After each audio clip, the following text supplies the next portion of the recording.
Donald Trump वापसी के साथ ही दुनिया में तमाम ऐसे फैसले लेते चले गए जिससे पूरी दुनिया में हड़कंप मचा हुआ था। इसी बीच अब अमेरिका और चीन के बीच जो टैरिफ वॉर चल रहा है वो दुनिया की अर्थव्यवस्था को पूरी तरह से हिला के रखने वाला है।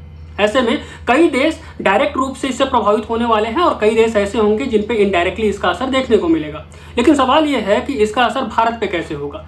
क्या भारत के लिए बेनिफिशियल साबित होने वाला है या फिर आने वाले समय में भारत के लिए ये बड़ा प्रॉब्लम बन सकता है। तो आपको बता दें कि भारत पहले से ही मेक इन इंडिया और आत्मनिर्भर भारत जैसे कैंपेन चला के स्वदेशी प्रोडक्ट को ज़्यादा बढ़ावा देने की कोशिश कर रहा है। लोकल मैन्युफैक्चरर को भारत गवर्नमेंट जो है वो भी बढ़ावा देने की कोशिश कर रही है। लेकिन अगर इस लड़ाई को देखा जाए, अमेरिका और चीन की लड़ाई को देखा जाए और अर्थविज्ञान और जो बाकी चीज़ों के विशेषज्ञ हैं अगर उनकी बातों को समझा जाए तो उनका कहना है कि अगर ये लड़ाई ऐसे ही चलती रही तो आने वाले समय में भारत चीन के लिए एक डंपिंग यार्ड बन जाएगा।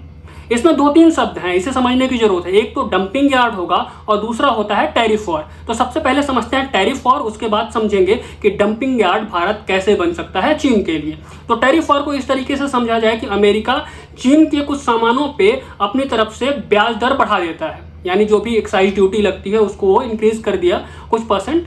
टेक्निकली इसी को टैरिफ वॉर कहते हैं। किसी भी देश से सामान को खरीदा जाना और उस पर एक तय सीमा से अधिक दर पे कर लगा देना, इसको टैरिफ कहते हैं। और टैरिफ बढ़ाने का मतलब इनडायरेक्टली टैरिफ वॉर शुरू हो जाता है, क्योंकि फिर चीन भी अपोज करता है अपने टैरिफ अमेरिका के ऊपर। ये लड़ाई डायरेक्ट रूप से चीन और अमेरिका के बीच में लड़ी जा रही है, लेकिन इसका असर दुनिया के तमाम वो देश हैं जिन पे देखा जाएगा। ऐसे में भारत को एक सक्रिय रोल निभाने की बात कही जा रही है और भारत दुनिया का सबसे बड़ा मार्केट हब है। भारत सरकार पिछले काफ़ी समय से लोकल प्रोडक्ट्स को मैन्युफैक्चर करके दुनिया भर में एक्सपोर्ट करने की बात कर रही है, लोकल मैन्युफैक्चरिंग को बढ़ावा देने की बात कर रही है। लेकिन ऐसे में जब जब भी चीन पे अमेरिका या किसी और देश ने टैरिफ लगाया है उसका नुकसान भारत के लोकल मैन्युफैक्चरर्स को हुआ है।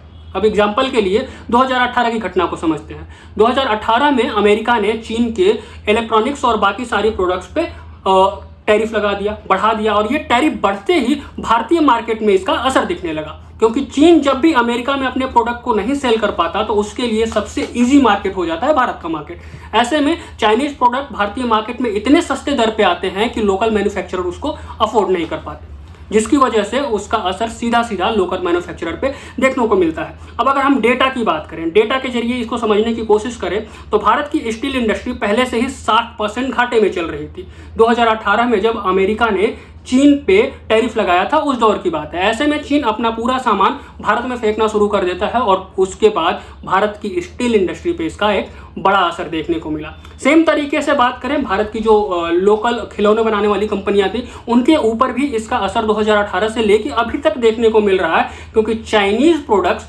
काफ़ी सस्ते दामों पे भारतीय मार्केट में उपलब्ध हैं। अब ऐसे में जब चीन लगातार टैरिफ बढ़ाता जा रहा है तो भारत के लिए एक बड़ा खतरा हो सकता है। अब सवाल ये खड़ा होता है कि भारत को डंपिंग यार्ड बनने से बचने के लिए क्या करना चाहिए। अगर इसके लिए बात करें तो एक ड्यूटी होती है जिसको एंटी डंपिंग ड्यूटी कहते हैं।